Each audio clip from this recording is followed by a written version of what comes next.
कुलदीप जी से निवेदन करूंगा कि परशुराम जी को शॉल दे करके सम्मानित करने का काम करें। छोड़ दो आप आइए जी। अरे बस फटाफट। मैं जयदीप डूडी जी का धन्यवाद करूंगा, देवेंद्र बूढ़िया जी का, परशुराम जी का, मनीषा सांगवान जी का, जयवंती जी का और सुनीलता जी का। ये आए हैं और उनको मौका नहीं दे सके। अब मैं आपके बीच में आमंत्रित करूंगा बहुत ही साधारण व्यक्तित्व के धनी विवेक बंसल जी, जो हमारे प्रदेश कांग्रेस के प्रभारी हैं और पहले भी चौधरी भजनलाल जी के साथ इन्होंने उस वक्त में काम किया। आज मैं आपके बीच में आमंत्रित करता हूं। सबसे पहले नारा लगाएं, विवेक बंसल जिंदाबाद, विवेक बंसल जिंदाबाद। विवेक जी आए और अपने विचार रखें। बहुत बहुत धन्यवाद भाई रणधीर परिहार साहब, संचालन करता। यहाँ पर मैं अपना संबोधन शुरू करूं उस महान व्यक्तित्व के लिए जिसको श्रद्धा सुमन और स्मरण करने के लिए हम सब यहाँ उपस्थित हुए हैं। इन पंक्तियों के साथ कि उजाले अपनी यादों के हमारे साथ रहने दो, न जाने किस गली में जिंदगी की शाम हो जाए। ये चौधरी बंसीलाल जी के लिए कह रहा हूं मैं। और जो संस्मरण कुलदीप जी ने और उससे पूर्व अनेक वक्ताओं ने उनके जीवन के, उनके संघर्ष के, उनके सहजता के, उनकी विनम्रता की, उनकी मानवता के परिप्रेक्ष्य में कहे, वो उनके व्यक्तित्व को पूर्ण रूप से उजागर करते हैं। मैं उस महान दिवंगत आत्मा को, महापुरुष को, चौधरी भजनलाल जी को मैं अपने श्रद्धा सुमन अर्पित करता हूं, इस आशय के साथ कि उनके अधूरे सपने जो जो अब अधूरे रह गए हैं, उनके कुलदीपक भाई चौधरी कुलदीप बिश्नोई जी पूर्णता प्रदान करें और उसका माध्यम बने ये अपार जनसमूह जो यहां उनको मनोबल, उनको अपना समर्थन, अपना सहयोग देने यहां पर उपस्थित हुआ है। मैं धन्यवाद देना चाहूंगा भाई कुलदीप जी को, जो अपने स्वर्गवासी पिता के लिए उन्होंने यहां ये मूर्ति का अनावरण किया और मुझे भी इस महायज्ञ में सम्मिलित होने का सौभाग्य प्रदान किया। उसके लिए मैं धन्यवाद देना चाहूंगा। यहां पर उपस्थित आदरणीय परम श्रद्धेय चौधरी साहब की धर्मपत्नी माताजी श्रीमती जसमा देवी जी, यहां पर उपस्थित उनके दूसरे सुपुत्र पूर्व विधायक भाई चंद्रमोहन जी, यहां पर उपस्थित भाई चौधरी कुलदीप जी की धर्मपत्नी श्रीमती रेणु जी, यहां पर उपस्थित पूर्व सांसद भाई धर्मवीर मलिक साहब, यहां पर उपस्थित जिन्होंने संबोधन किया कुलदीप जी के पुत्र रत्न भाई भव्य जी, यहां पर उपस्थित भाई चैतन्य जी, और यहां इस यज्ञ में आहुति देने उपस्थित हुए राजस्थान की कर्मभूमि से बब्बा राम विधायक जी, भाई बिहारी लाल विधायक जी, डूडी जी और तमाम यहां पर अनेकों अनेक कार्यकर्ता भाई पवन जी और तमाम जो किसी ना किसी रूप में लाभान्वित हुए हैं चौधरी बंसीलाल जी की कर्म से या उनके परिजनों के सहायतार्थ, उन सबको मेरा अभिवादन, मेरा राम राम। इस उम्मीद के साथ कि चौधरी भजनलाल जी ने जो कारगुजारियां की हैं, उनको ये न सिर्फ हरियाणा की धरती, जैसा भाई कुलदीप जी ने कहा चाहे वो महाराष्ट्र गए, चाहे वो किसी भी प्रदेश में गए, कोई ना कोई व्यक्ति उन्हें, चाहे कर्नाटक गए, कोई ना कोई व्यक्ति उन्हें ऐसा मिला जिसको उन्होंने जीविकापार्जन उन्होंने उपलब्ध कराया। बहुत बड़ी बात होती है। यही जैसे कहा भाई कुलदीप जी ने कि प्रतिमाएं क्यों लगाई जाती हैं, और प्रतिमाएं भी उन लोगों की लगाई जाती है जब उनके जीवन का विश्लेषण किया जाता है, उन्होंने जीवन में क्या अर्जित किया, क्या खोया, क्या पाया। और जब हम पाते हैं कि जीवन उन्होंने जनता से जुड़ते हुए जनता को लाभान्वित किया और अपना बहुत कुछ खोया, चाहे वो स्वास्थ्य के क्षेत्र में हो, सेहत के क्षेत्र में हो, चाहे वो धन संपत्ति के रूप में हो। और जब हम ऐसा आकलन और विश्लेषण करते हैं तो हम पाते हैं कि चौधरी भजन लाल जी ने एक ऐसी जीवनी जी, एक ऐसी कर्मयोगी की जीवनी जी, और यह भी कहा जाए कि हरियाणा के जनमानस को स्वाभिमान प्रदान किया। और वो ऐसे किया कि जैसे कि वो जनसाधारण से, एक साधारण परिवार से आते थे और अपनी मेहनत, अपने परिश्रम से हिंदुस्तान के बड़े से बड़े पद को उन्होंने सुशोभित किया। तो हरियाणा के साधारण से साधारण राजनीतिक व्यक्ति के दिल में यह भावना उजागर हुई कि अगर हम भी भजन लाल जी के पद चिन्हों पे चलेंगे तो हम भी मुख्यमंत्री बन सकते हैं, हम भी विधायक बन सकते हैं, हम भी केंद्रीय मंत्री बन सकते हैं। ये उन्होंने अलग अपनी जीवनी से आम जनमानस के हरियाणा के में एक जागृत की। मैं आज सिर्फ इतना ही कहना चाहता हूं कि आज खास तौर से पूरा कुटुंब आज चौधरी भजन लाल जी का यहां उपस्थित है कि आप सब लोग एकजुट होकर, और खास तौर से आज के परिप्रेक्ष्य में मैं कहना चाहूंगा, जब हम बात करते हैं उनकी किसान की, जब हम बात करते हैं कि उन्होंने अपना जीवन पर्यंत किसान के हितों के लिए उन्होंने अपना जीवन लगा दिया, तो आज मैं कहना चाहता हूं कि यहां जितनी जनता आई है वो संकल्प ले, जो किसानों के साथ अत्याचार हो रहा है, जो किसानों के साथ अन्याय हो रहा है, जिस तरीके से किसान कुचले जा रहे हैं लखीमपुर की खीरी में, और जिस तरीके से हमारी नेता श्रीमती प्रियंका गांधी को उनके परिवारजनों से मिलने नहीं दिया जा रहा।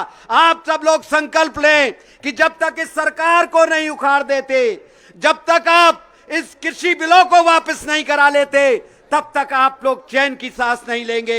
ये संकल्प और ये श्रद्धा सुमन आप चौधरी भजन लाल जी को अर्पित करते हुए ये संकल्प लेके जाइए, और मैं विश्वास दिलाता हूं कि इससे सच्ची श्रद्धांजलि और हृदय की श्रद्धांजलि हो नहीं सकती, जो उनकी आत्मा को, चौधरी भजन लाल जी की आत्मा को शांति प्रदान करेगी और उन्हें यह विश्वास दिलाएगी कि जनता के लिए, जिसके लिए वो मरे मिटे, उस जनता में आज भी उनके लिए आस्था है, विश्वास है, सार्थकता है, असीम प्रेम है। मैं इसी के साथ साथ उन किसान बंधुओं को जिनकी जानें गई हैं, जिनको कुचला गया है, रौंदा गया है, उनको भी अपने श्रद्धा सुमन अर्पित करता हूं। और हमारी नेता श्रीमती प्रियंका गांधी जी को भी हम सब लोग आश्वस्त करते हैं कि उनका जो संघर्ष है वो बेकार नहीं जाएगा, व्यर्थ नहीं जाएगा। आज हमारे नेता राहुल गांधी जी भी वहां पहुंच रहे हैं, उनको संबल प्रदान करने के लिए, अपना समर्थन किसानों को देने के लिए। और मैं आप लोगों के बीच में घोषणा करना चाहता हूं, हरियाणा के भी कांग्रेस जान यूपी के बॉर्डर पर जाएंगे, स्थान कुलदीप भाई आपको बताएंगे, जल्द आपके बीच में हम घोषणा करेंगे। और कल आपको कूच करना है यूपी के बॉर्डर पर, यह मेरा आप लोगों से निवेदन है। बहुत बहुत धन्यवाद। जय हिंद, जय चौधरी भजन लाल। चौधरी भजन लाल अमर रहे। विवेक बंसल जी का बहुत बहुत धन्यवाद।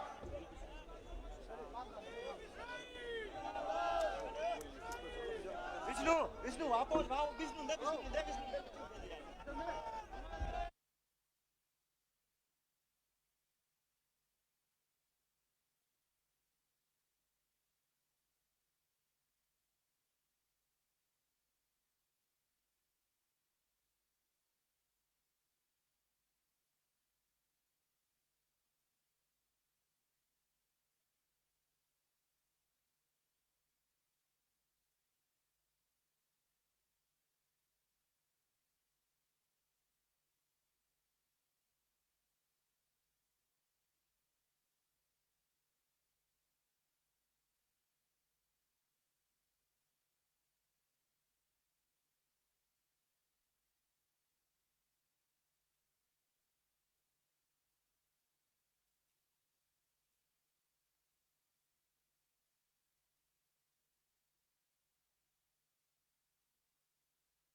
भजनलाल जी,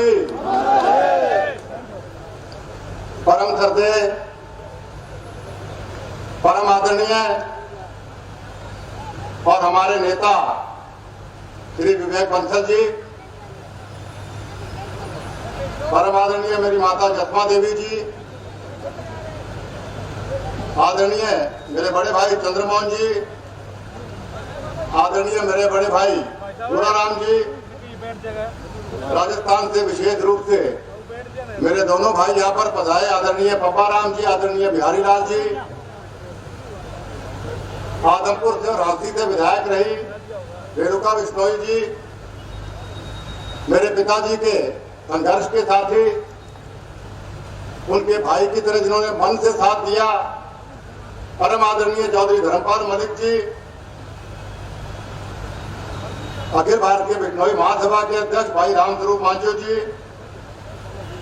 सुभाष गोयल जी पूर्व मंत्री, रामस्वरूप रामा जी पूर्व मंत्री, हेतराम जी पूर्व विधायक, भाई कुलबीर बेनीवाल जी पूर्व विधायक, बहुत अच्छे ढंग से मंच संचालन कर रहे मेरे भाई रणधीर पनियार जी, यहाँ पर आए भाई देवेंद्र बुढ़िया जी, भाई सुभाष बिश्नोई जी, सोम प्रकाश जी, भाई बेटे जितन्या बिश्नोई जी, राम सिंह जी जो पिताजी के भाई से बढ़ के थे उनके बेटे, और मेरे भाई परशुराम जी बिश्नोई, भागीरथ जी तेतरवाल, गुलजार कालो जी, पंकज दीवान जी, कमल सिंह जी, सुरेंद्र परमार जी, बहादुर चंद शर्मा जी, विनोद निर्मल जी, बाबा बलदेव जी, सुरेश शर्मा जी, पवन शाहपुर जी, रंजीत कौशिक जी, योगेंद्र मल्होत्रा जी, संदीप हुडा जी, कुलदीप भांबो जी, पाला सिंह कंबोज जी, कृष्णा पूनिया जी, धर्मवीर खत्री जी, श्यामलाल मेहता जी, निहाल सिंह जी मताना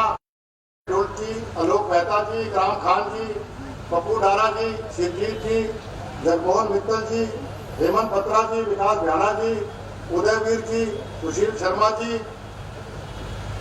सुभाष देड़ू जी, पतराम जी डोड़ मरोड़, उधमाराम जी, जय किशन जी धारण, अशोक धारणिया जी, गंगा बिशन भादू जी, राजाराम धारणिया जी, अजय जांगड़ा जी, भाई जयदेव कालीराणा जी, राजाराम कीचड़ जी, बलदेव जी, जयवीर जी गिल, विनोद एलाबादी जी, जगदीश गढ़वासरा जी, कृष्ण कुमार जी, राजेश याद जी, विनोद मेहता जी, द्वारिका प्रसाद जी, नरेश जांगड़ा जी, बलदेव खोकर जी, अशोक जांगड़ा, अजय जांगड़ा जी, देवेंद्र सैनी जी, मनोज जी टोहाना, मंजू गुप्ता जी, भूपेंद्र गोदारा जी, फुल सिंह बेनीवाल जी, गोविंद मुंडा जी, ओम प्रकाश जांगड़ा जी, संजय बावल जी, मंगतराम जी लालवास, सुभाष रामगिरा जी, रविंद्र रावल जी, दलवीर वाल्मीकि जी, और मेरे ख्याल से मेरे बड़े भाई बहुत ही आदरणीय मेरे साथी, मैं माफी चाहूंगा भाई गुणाराम जी का नाम है, मैं लिखा नहीं, वो मेरे ध्यान में आया है, तो बहुत ही पहले बोल दिया मैंने, दोबारा आके एक ही बात अच्छी बात है, दोबारा आ गया कई बार। साथियों, सबसे पहले तो आप इतनी भारी तादाद में चौधरी भजन जी यहाँ पर पधारे हैं, चौधरी भजनलाल जी की सिद्धांतों पे अपनी आस्था व्यक्त करने और मुझे अपना आशीर्वाद देने, इसके लिए मैं दिल की गहराइयों से हाथ जोड़ के आपका अभिनंदन करता हूं, आपका स्वागत करता हूं। मैं दिल की गहराइयों से आभार व्यक्त करना चाहूंगा हमारे नेता आदरणीय राहुल गांधी जी का, कि जिन्होंने देश इतनी भयंकर दौर से गुजर रहा है, इतने व्यस्त समय में से समय निकालकर चौधरी भजनलाल जी की प्रतिभा का जो अनावरण किया, उनका भी मैं आप सब की ओर से, अपनी ओर से दिल की गहराइयों से आभार व्यक्त करता हूं। मैं दिल की गहराइयों से आभार व्यक्त करना चाहूंगा मेरे नेता आदरणीय विवेक बंसल जी का, कि उत्तर प्रदेश में आज जहाँ किसानों पर इतना अत्याचार हो रहा है, प्रियंका जी पर अत्याचार हो रहा है, उसके बावजूद भी हमारी प्रार्थना पर समय निकाल के जहां से इन्होंने भी यूपी जाना है, इन्होंने कहा भाई मुझे आपको मेरे हाथ की हाथ के बाद मैं नहीं जाऊंगा, तो विवेक बंसल जी का भी मैं आपकी ओर से हाथ जोड़ के अभिनंदन करता हूं, स्वागत करता हूं, धन्यवाद करता हूं। साथियों, हम प्रतिमाएं क्यों लगाते हैं? हम प्रतिमा दो कारणों से लगाते हैं जो मैं समझता हूं। पहला कारण, जो महान व्यक्तित्व, जो महान आत्मा, जो महान व्यक्ति अपने जीवन काल में कुछ अद्भुत काम कर गए हो, जनहितैषी काम करके हो, जनता की भलाई के लिए जो जीवन समर्पित किया हो, उनको श्रद्धांजलि के रूप में हम प्रतिमा लगाते हैं। सरदार वल्लभ भाई पटेल जी की आप देख लीजिए, जवाहरलाल नेहरू जी हो, इंदिरा जी हो, राजीव जी हो, भीमराव अंबेडकर जी हो, आज चौधरी भजनलाल जी की आपने देखी। इन प्रतिमाओं ने, उन लोगों ने समाज हित में काम की, कुर्बानियां दी, संघर्ष किया, अपना जीवन दिया। और दूसरा, उनकी प्रतिमा जब भी कोई देखता है, मैं अपनी बात भी कर रहा हूँ, मैं किसी महान व्यक्ति की प्रतिमा देखता हूँ तो मन श्रद्धा से भर जाता है कि ऐसे भी व्यक्ति कोई होते थे जिन्होंने अपने जीवन में जनता के जीवन को अपने से बड़ा समझा। इसी प्रकार मैं समझता हूँ कोई चौधरी भजनलाल जी के यहाँ आदमपुर में कोई आए, आगे से निकले प्रतिमा देखेगा तो वो प्रभावित होकर जाएगा श्रद्धा से कि एक व्यक्ति जिसका कोई राजनीतिक परिवार में इतिहास नहीं, पाकिस्तान के भावलपुर इलाके में कोड़ावाली गांव से किसान का बेटा बंटवारे के बाद हिंदुस्तान में आया, पहले मोहम्मदपुर रोई, फतेहाबाद में, फिर आदमपुर करण भूमि में। इन आदमपुर की गलियों में घूम घूम कर एक साधारण व्यक्ति पंच, सरपंच, ब्लॉक समिति के चेयरमैन से लेकर प्रदेश में मंत्री, मुख्यमंत्री 3 बार और फिर केंद्रीय मंत्री तक पहुंच सकता है, तो भाई वो हमारे और कोई व्यक्ति का नहीं पहुंच सकता। ये कोई साधारण बात नहीं। तो एक प्रभावित होगा व्यक्ति देख के चौधरी भजनलाल जी वहां पहुंच सकते हैं तो मैं क्यों नहीं वहां पहुंच सकता। ये प्रेरणा आदमी यहां से लेके जाए। इसी प्रकार 16 प्रतिमाएं पूरे देश भर में लगाने की मांग लोग कर रहे हैं। राजस्थान के अंदर, पंजाब के अंदर, हरियाणा के अंदर, मध्य प्रदेश के अंदर, दिल्ली के अंदर, यूपी के अंदर, मध्य प्रदेश के अंदर मन खुश हो जाता है बेटा होने के नाते कि मैं ऐसे महान आदमी का बेटा हूं, इसके बारे में उनके जाने के बाद भी लोग मांग करते हैं। और यहाँ तक तो कल वो सुनील मंत्री आए हुए हैं क्या भैया भीड़ में? सुनील मंत्री फतेहाबाद से है, बहुत गरीब परिवार से, 1 किला जमीन है, 1.5 किला जमीन है उसके पास। वो मेरे पीछे पड़ा हुआ कि मेरी फतेहाबाद हाईवे पे खेत का कोना लगता है, उस कोने में भजनलाल जी की प्रतिमा में लगाना चाहता है। मन से खुश होता है, हृदय खुश होता है कि किस प्रकार की भावना। और क्यों ना हो, चौधरी भजनलाल जी की जीवनी आप उठा के देख लीजिए। चौधरी भजनलाल जी ने हमें समाज हित में कार्य किए, कितने कितने कीर्तिमान उन्होंने बनाए। हरियाणा में सबसे पॉपुलर मुख्यमंत्री, सबसे प्यारे मुख्यमंत्री का कीर्तिमान, हरियाणा में सबसे लंबे समय तक मुख्यमंत्री रहने का कीर्तिमान, हरियाणा में सबसे अधिक 9 बार विधायक बनने का कीर्तिमान, हरियाणा में उन्होंने जब प्रधान थे तो हरियाणा में कांग्रेस पार्टी के ऐतिहासिक हाईएस्ट एवर 90 में से 77 सीटें जितवाने का कीर्तिमान, कीर्तिमान ही कीर्तिमान चौधरी भजनलाल जी के नाम पे। और ये उठा के देखो, हरियाणा के हर कोने में चौधरी भजनलाल जी के प्रति कितना स्नेह, कितना प्यार लोगों के मन में। आप पंचकुला देखो, हिमाचल बॉर्डर पे है। पंचकुला से मेरे बड़े भाई चंद्रमोहन 4 बार विधायक बने, जो हिमाचल बॉर्डर पे है। जोड़ाराम जी आपके बीच में बैठे, तो हनुमान सिंह जी से पहले टोहाना से विधायक रहे, दोनों फतेहाबाद और टोहाना ये एक दूसरे कोने पंजाब बॉर्डर पे लगते हैं। वहां से लोगों ने इनको आशीर्वाद देकर जिताया। चौधरी भजनलाल जी फरीदाबाद से चुनाव लड़े, जो कि यूपी बॉर्डर पे है, उस कोने में, हरियाणा के तीसरे कोने में चौधरी भजनलाल जी को वहां से लोगों ने आशीर्वाद देकर जिताया। चौथा भिवानी आपके सामने, भिवानी राजस्थान के छोर पे है, राजस्थान बॉर्डर पे है। वहां पे जनता ने मुझे आशीर्वाद देकर वहां से सांसद बनाया। आदमपुर ये भी राजस्थान के बॉर्डर पर लगातार 4 बार बनाया। और चौधरी भजनलाल जी करनाल जो मध्य हरियाणा है, हरियाणा का बिल्कुल मध्य में है, वहां से भी चौधरी भजनलाल जी को सांसद बनाया। तो ये क्यों जीते इसी जगह पे? ये बातें मैं क्यों बता रहा हूँ आपको, ये बातें मैं क्यों गिना रहा हूँ आपको? इसलिए गिना रहा हूँ कि आदमी ने अगर विकास किया हो, काम किया हो और लोगों के दिलों में रहता हो, उस परिवार को लोग हर कोने में जिताते हैं। हिंदुस्तान के इतिहास में एक परिवार, मुझे एक राजनीतिक परिवार आप बता दीजिए जो अपने राज्य के हर कोने में और हर मध्य में जीत के उसका परिवार आया। ये बहुत फक्र की बात है। चौधरी भजनलाल जी लोगों के दिलों में राज करते हैं। चौधरी भजनलाल जी, इनके किए हुए काम अगर गिनाने लगूं तो 2 दिन तक मैं भाषण दे सकता हूं। आप जानते हैं चौधरी भजनलाल जी जब मुख्यमंत्री थे कितने कार्य उन्होंने आपके सामने किए।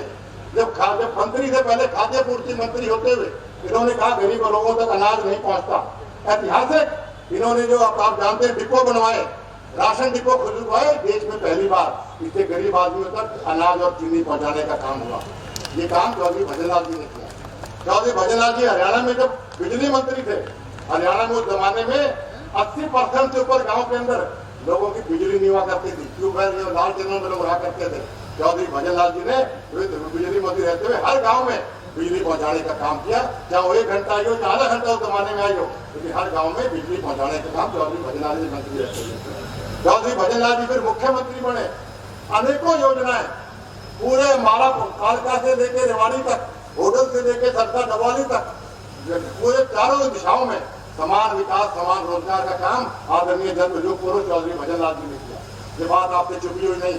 चाहे SYL की बात हो, जो हमारे किसान साथी यहाँ बैठे हैं, किसानों की जो जीवन रेखा है, चौधरी भजनलाल जी का सपना था कि SYL का पानी मैं हरियाणा के ट्रेन तक पहुंचा के छोड़ूंगा। आप गवाह है, बुजुर्ग के बैठे गवाह है।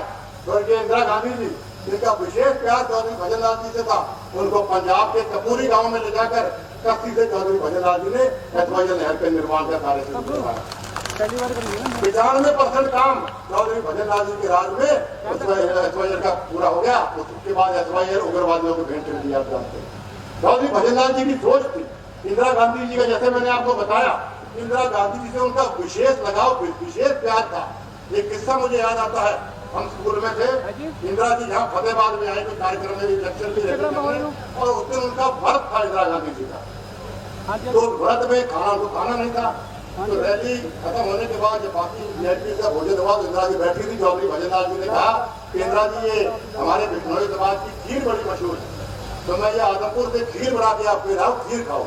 तो इंदिरा जी जब खीर खाने लगी तो उनके जो सिक्योरिटी का इंचार्ज था, उसने इंदिरा जी कहा, मैडम ये खीर आप मत खाइए, हमारी टेस्ट की हुई। उस जमाने में उग्रवाद बहुत ज्यादा था कि टेस्ट की हुई नहीं।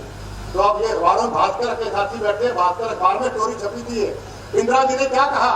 इंदिरा जी ने कहा कि चौधरी भजनलाल जी मेरे सबसे विश्वसनीय साथी हैं, अगर ये मुझे जहर भी देंगे तो मैं जहर भी पी लूंगी। और उन्होंने वो खीर खाई। ऐसा व्यक्तित्व का धनी आप जानते हैं आदरणीय चौधरी भजनलाल जी थे। चौधरी भजनलाल जी की सरकार को आप याद करिए। इस वक्त हरियाणा में बाढ़ आई थी या फसलें तबाह हुई थी, आज सरकार क्या देती है आपको? सरकार या तो मुआवजा मिलता ही नहीं है। 1 रुपया, 2 रुपया, 100 रुपया तक का मुआवजा भी टैक्स से भेज देते हैं। चौधरी भजनलाल जी का राज याद करिए। 1993 में, इतने पुराने समय में जब बाढ़ आई थी, तो 3000 रुपये प्रति एकड़ जमीन से लेकर ट्यूबवेल तक का 25,000 रुपया एक ट्यूबवेल का चौधरी भजनलाल जी ने आपको दिया, जो आज कई लाखों में बन जाता। गुड़गांव का master plan blueprint Chaudhary Bhajanlal ji की देन। मानेसर को इंडस्ट्री हब चौधरी भजनलाल जी ने बनाया। 89 में जब चौधरी भजनलाल जी को MP बनाया फरीदाबाद से, तो चौधरी भजनलाल जी ने उनका एहसान उतारने के लिए 1991 में से 96 यहाँ ग्राम खान, आलोक मेहता, ये आजाद बढ़ाना, कई साथी मेरे फरीदाबाद से आए हुए हैं, इनके गवाह इस बात के कि चौधरी भजनलाल जी के राज में 91 से 96 तक अगर हरियाणा में नंबर 1 पे इंडस्ट्री हब कोई था तो फरीदाबाद था। आप जानते हैं, यमुनानगर थर्मल प्लांट की बात हो, यमुना कसाऊ डैम बांध की बात हो, अनगिनत काम चौधरी भजनलाल जी के किए हुए। चौधरी भजनलाल जी के मन में गरीबों के प्रति विशेष पीड़ा थी। आप जानते हैं चौधरी भजनलाल जी ने 1991 में जब रजत जयंती थी हरियाणा की, उस वक्त उन्होंने देखा कि गरीब परिवार के लोग अपनी बेटी को आगे शादी करने में सक्षम नहीं होंगे, तो बेटी के पैदा होने से 18 साल की उम्र तक अपनी बेटी अपना धन की स्कीम शुरू करी। 25,000 रुपया गरीब परिवार के लोगों को चौधरी भजनलाल जी ने दिलवाया। उसके बाद सरकारें बढ़ी, उन सरकारों ने उनके नाम बदल के वाहवाही लेने की कोशिश की। चौधरी भजनलाल जी की सरकार में वो देखते गरीब लोग खास तौर पर लड़कियों को नहीं पढ़ा सकते, तो चौधरी भजनलाल जी ने उस वक्त BA तक की शिक्षा कन्याओं की मुफ्त की थी, जो अपने आप में देश में रिकॉर्ड था, सबसे पहले मुख्यमंत्री ने किया। मिड डे मील की बात हो, पूरे देश में सबसे पहले कहीं शुरू हुआ तो चौधरी भजनलाल जी की सरकार में उन्होंने शुरू किया था। उसके बाद और पेटों ने वाहवाही करके और कार्य शुरू करने का। तो साथियों, अनेकों काम, जैसा मैंने अभी कहा, अगर मैं गिनाना शुरू करूं तो कल शाम तक मैं चौधरी भजनलाल जी के किए हुए बड़े बड़े काम गिनाने लगूं तो भी कल शाम तक बोल सकता हूं। लेकिन साथियों, विशेष तौर पे मैं आज विशेष तौर पे आप सब जो इतनी गर्मी में काम का मौसम है, आप जाते हो पहले कटाई फिर बिजाई, नरमो जुगड़ को टाइम वो टाइम नहीं, टाइम पर भी खेत आ गया। इसलिए मैं किन शब्दों से आपका धन्यवाद करूँ। चौधरी भजनलाल जी की मिसालें बहुत है। मुझे याद है चौधरी भजनलाल जी के टाइम पे कई चुटकुले मशहूर हुए। एक तो कहा भी चौधरी देवीलाल जी का नाई था, तो चौधरी देवीलाल जी का जब बाल काटता चौधरी देवीलाल के तो कहता भाई चौधरी भजनलाल जी तो बहुत बढ़िया आदमी है जी, चौधरी भजनलाल तो बाल काट के चला जाए। अगली बार फिर बाल काटना है, फिर चौधरी भजनलाल जी जिक्र करते फिर करते, तो चौधरी देवीलाल जी गुस्सा हो गए, क्या तो नाई मेरा है तो तारीफ भजनलाल जी करा है। तो वो नाई कहता जी मैं तो चौधरी भजनलाल जी का नाम लेता हूँ तो आपके बाल खड़े हो जाते हैं, तो मेरा बाल काटना में आसानी हो जाती। तो ये मशहूर कहानियां चौधरी भजनलाल जी के समय की। एक पत्रकार साथी बैठे, एक पत्रकार ने चौधरी भजनलाल जी से पूछ लिया कि आपकी चक्की, तो चौधरी भजनलाल जी आप बड़ा आसानी से राज करो लोगों के बाद। चौधरी भजनलाल ने कहा कि भजनलाल की चक्की चलती आहिस्ता जरूर है लेकिन पीसती बहुत ही बारीक है। तो ये ऐसी कहावतें चौधरी भजनलाल जी के मशहूर थे। चौधरी भजनलाल जी का मिलनसार व्यक्तित्व। चौधरी भजनलाल जी सवेरे उठने से रात के सोने तक, मैं दोपहर तक थक जाऊं लेकिन चौधरी भजनलाल जी रात को 12 बजे भी अगर कोई आदमी मिलने गया उसको निराश नहीं किया जानते। बेंगलौर में भारत तीसरे मोर्चे गठन हुए, भाजपा पार्टी थी। बेंगलौर एयरपोर्ट पे एक आदमी ना, बुजुर्ग आदमी ने मेरे पैरों पे हाथ लगाया कि चौधरी भजनलाल जी ने मुझे यहाँ रोजगार दिया, मुझे नौकरी याद नहीं किया। महाराष्ट्र के अंदर कितने बैठा है, यहाँ आया हुआ, इसका मैं IPL का मैच देखने गया था तो मुंबई होटल में मेरे साथ लड़का जंग लगाया कि ये चौधरी भजनलाल जी के मेरे साथ में मुंबई में। मैं कभी धारे पर देकर जो हरियाणा के समझ में आवे। उन्होंने कहा कि मैं एक आदमपुर के आदमी को ले गया चौधरी साहब के पास और शरद पवार के मुख्यमंत्री थे उस टाइम पे, तो मेरे को चौधरी भजनलाल जी ने उसको कंडक्टर की नौकरी थी मेरे पिताजी को लगाई, जिसकी वजह से हमारे घर में रोटी के डाले पड़े हुए थे, उसकी वजह से मेरे पिताजी मुझे पढ़ा पाए। तो न केवल आदमपुर, न केवल हरियाणा, न केवल राजस्थान, पूरे प्रदेश में कहीं भी जाओ चौधरी भजनलाल जी के प्यार और उनकी चर्चा, उनके विश्वास की चर्चा होती है। तो साथियों मेरे ऊपर बड़ा बोझ, इतनी बड़ी विरासत चौधरी भजनलाल जी मेरे लिए छोड़ गए। भाई आपका आशीर्वाद प्यार मेरे पे बनाए रखना। चौधरी भजनलाल जी के किए हुए अधूरे सपने क्या मुझे पड़े, आपको बेचना भी पड़े, लेकिन आपके विश्वास पे खड़ा करूंगा, ये मेरा आपसे वादा। तो आप इतनी भारी संख्या में आज यहाँ पर आए, मैं आपका फिर धन्यवाद करता हूँ। और साथियों राजनीतिक मंच नहीं, माननीय विवेक बंसल जी बोलेंगे, वो जो भी आदेश देंगे उस आदेश को अपने मन से सुनना है और उस पर हमने अमल करना है। एक बार पुनः मैं चौधरी युग पुरुष विष्णोई रतन चौधरी भजनलाल जी के चरणों में श्रद्धा का सुमन अर्पित करता हूँ और संकल्प लेता हूँ कि जिस प्रकार ईमानदारी और मेहनत से आपने जनता की सेवा की, उसी मेहनत से जनता की सेवा में आजीवन करता रहूंगा। आपका बहुत बहुत धन्यवाद। बोलो चौधरी भजनलाल जी, बहुत बहुत धन्यवाद।